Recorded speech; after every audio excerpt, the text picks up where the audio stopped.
بسم اللہ الرحمن الرحیم۔ السلام علیکم۔ کلاس 10 اسلامیات لازمی کی کلاس میں آپ کا لیکچر نمبر 7 ہے، جو کہ آپ کے چیپٹر طہارت اور پاکیزگی کے متعلق ہے۔ طہارت کا جو لفظ ہے وہ طہر سے ہے، جس کے لفظی معنی ہے پاک ہونا، صاف ہونا، جو کہ عربی زبان کا لفظ ہے۔ اصطلاحی دین میں طہارت سے مراد جسم، لباس، عبادت کی جگہ، رہنے کی جگہ کو پاک صاف رکھنا۔ طہارت میں دو چیزیں شامل ہیں۔ طہارت نمبر 1 وضو اور نمبر 2 غسل۔ طہارت کی دو اقسام ہیں، جسمانی طہارت اور روحانی طہارت۔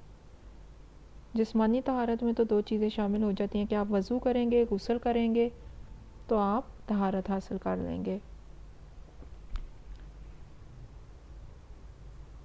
ظاہری اور باطنی اعضاء کو، ظاہری اعضاء یعنی جو اعضاء ہمیں نظر آ رہے ہیں جیسے ہاتھ، منہ، پاؤں، اور باطنی اعضاء وہ اعضاء ہوتے ہیں جو ہمیں نظر نہیں آتے، ان کو وضو اور غسل کے ذریعے پاک کیا جا سکتا ہے۔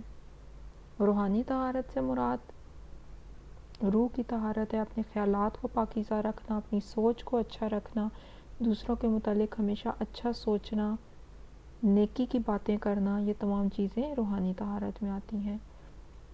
اولین ہدایت جو نبی پاک صلی اللہ علیہ وسلم کو دی گئی وہ درس توحید کے بعد طہارت کا اہتمام کرنے کے متعلق تھی۔ قرآن پاک میں بھی طہارت کے بارے میں واضح الفاظ میں حکم آیا۔ اللہ تعالیٰ فرماتے ہیں وَثِيَابَكَ فَطَهِّرْ وَالرُّجْزَ فَاهْجُرْ، اور اپنے کپڑوں کو پاک رکھو اور ناپاکی سے دور رہو۔ ایک اور جگہ اللہ تعالیٰ فرماتے ہیں وَاللَّهُ يُحِبُّ الْمُتَطَهِّرِينَ، اور اللہ ان لوگوں سے محبت کرتا ہے جو خوب پاک صاف رہتے ہیں۔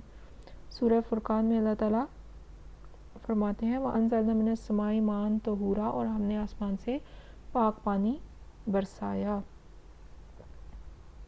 یعنی پانی ایک ایسی چیز ہے جس سے پاکیزگی حاصل کی جاتی ہے۔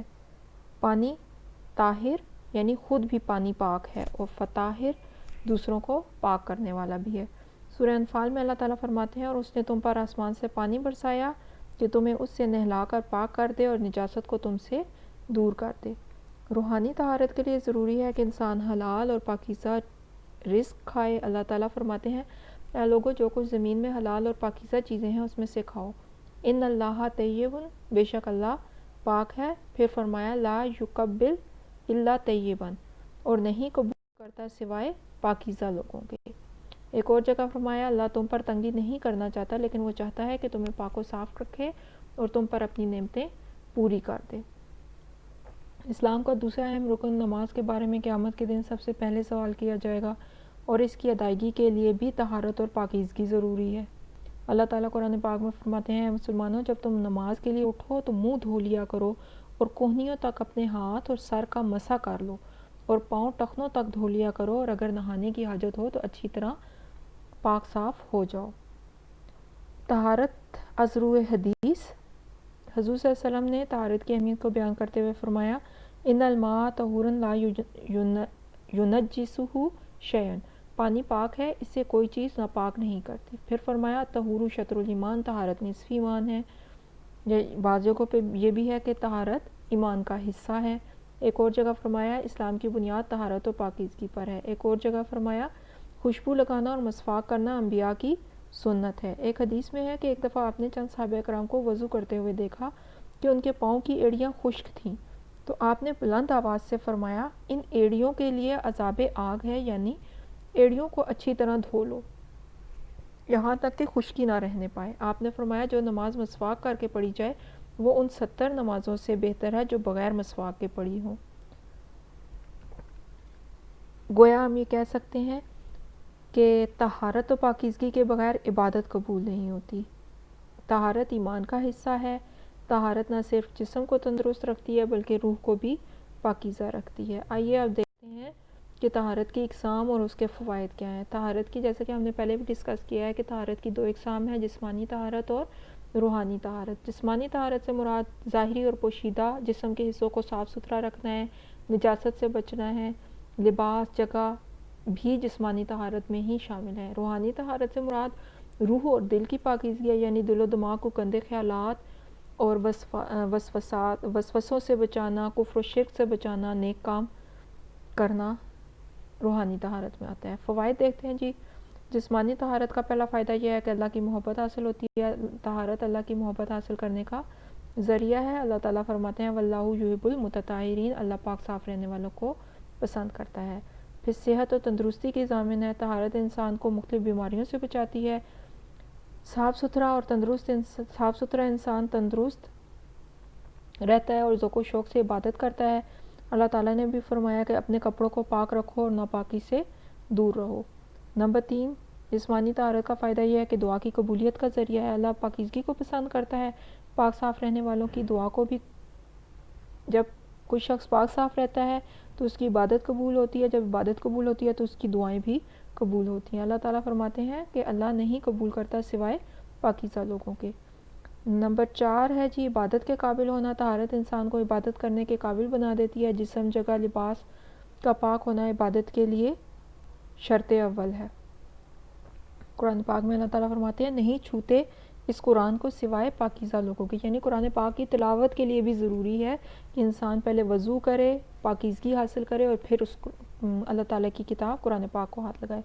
نعمتوں کی شکر گزاری طہارت انسان کو اس قابل بناتی ہے کہ وہ اللہ کی عبادت کرے اور اس کی دی ہوئی نعمتوں کا شکر ادا کرے۔ وہ چاہتا ہے کہ تمہیں پاک صاف کر دے، تم پر اپنی نعمت پوری کر دے تاکہ تم شکر گزاروں میں سے بنو۔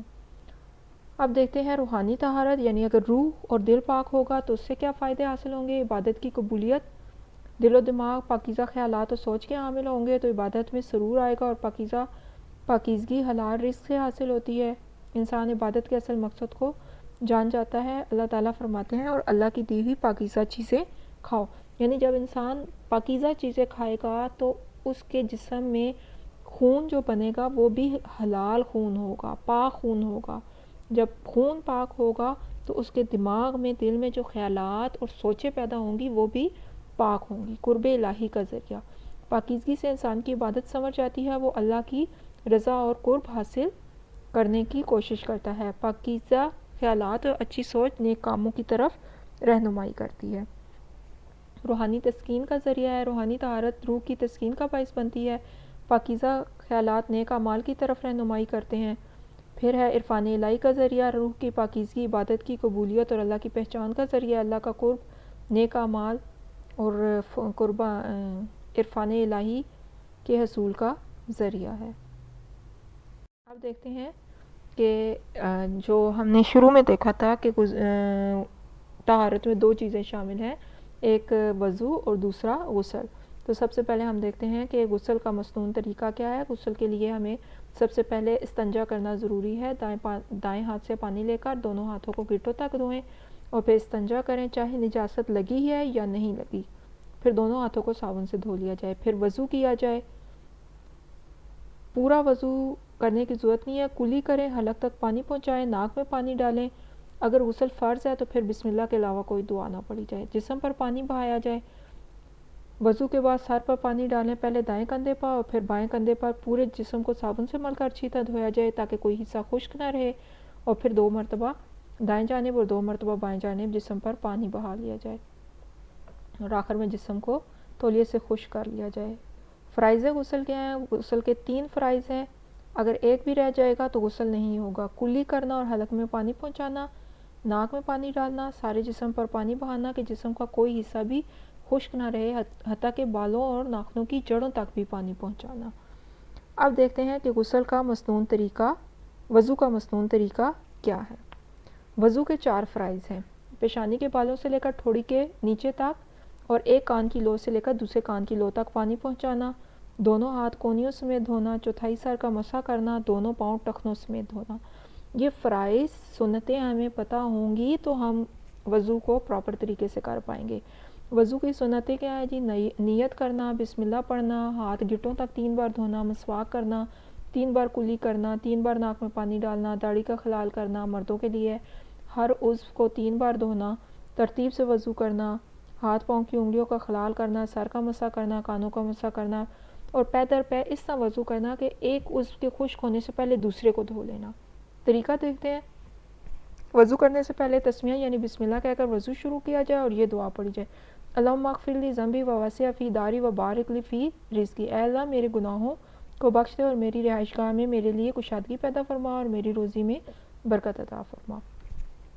سب سے پہلے اب نمبر 1 پہ ہے، دائیں ہاتھ میں پانی لے کر دونوں ہاتھوں کو گٹوں تک دھوئیں گے، پھر دائیں ہاتھ میں پانی لے کر 3 بار کلی کریں گے، مسواک ملیں یا شہادت کی انگلی سے دانت صاف کریں۔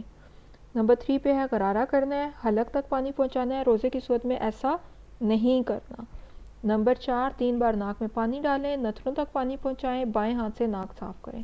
نمبر 5، ایک کان کی لو سے لے کر دوسرے کان کی لو تک اور پیشانی کے بالوں سے لے کر ٹھوڑی تک منہ 3 بار دھوئیں اور مرد داڑھی کا خلال کریں۔ چہرہ دھوتے وقت بسم اللہ، کلمہ شہادت اور یہ دعا پڑھی جائے، اے اللہ میرا چہرہ اس دن روشن فرما دے جس دن کچھ چہرے روشن ہوں گے اور کچھ چہرے تاریک ہوں گے۔ اللہم ابیض وجہی یوم تبیض وجوہ و تسود وجوہ۔ 3 بار کوہنیوں سمیت ہاتھ دھوئے، 1 بار سر اور کانوں کا مسح کرے، 3 بار پہلے دائیں پاؤں کو پھر بائیں پاؤں کو ٹخنوں سمیت دھویا جائے۔ مکروہات وضو کیا ہے؟ ناپاک جگہ پر وضو کرنا، دائیں ہاتھ سے ناک صاف کرنا، سنت کے خلاف وضو کرنا، وضو کے دوران دنیاوی باتیں کرنا۔ مستحبات وضو کیا ہے؟ یعنی کہ جو مستحب ہیں، بہتر ہیں، بہت اچھی ہیں، دائیں جانب سے شروع کرنا جو ہمارے نبی نے کی ہیں، گردن کا مسح کرنا، وضو کا کام خود کرنا، قبلہ کی طرف منہ کر کے بیٹھنا، اونچی اور پاک جگہ پر بیٹھنا وضو کے لیے، اور وضو گردن کا مسح کرنا۔ نواقص وضو یعنی وہ کام یا وہ چیزیں جن سے وضو ٹوٹ جاتا ہے، منہ بھر کے کیا کرنا، لیٹ کر یا سہارا لگا کر سو جانا، پخانا یا پیشاب کر دینا، دیوانہ ہو جانا، بدن کے کسی مقام سے خون پیپ نکل آنا، نماز میں کہکا لگا کے ہنس دینا، یہ تمام چیزیں جو ہیں وضو کے ٹوٹنے کا باعث بنتی ہیں۔ خلاصہ کلام یہی ہے کہ وضو طہارت کا اہم حصہ ہے، وضو کے بغیر نماز قبول نہیں ہوتی اور کوئی ایک فرض رہ جانے سے وضو نہیں ہوتا۔ اس کے ساتھ ہی ہمارا آج کا لیکچر یہاں پہ ختم ہوتا ہے۔ مجھے امید ہے کہ آپ کو یہ لیکچر اچھے طریقے سے سمجھ آیا ہوگا۔ تھینک یو، اللہ حافظ۔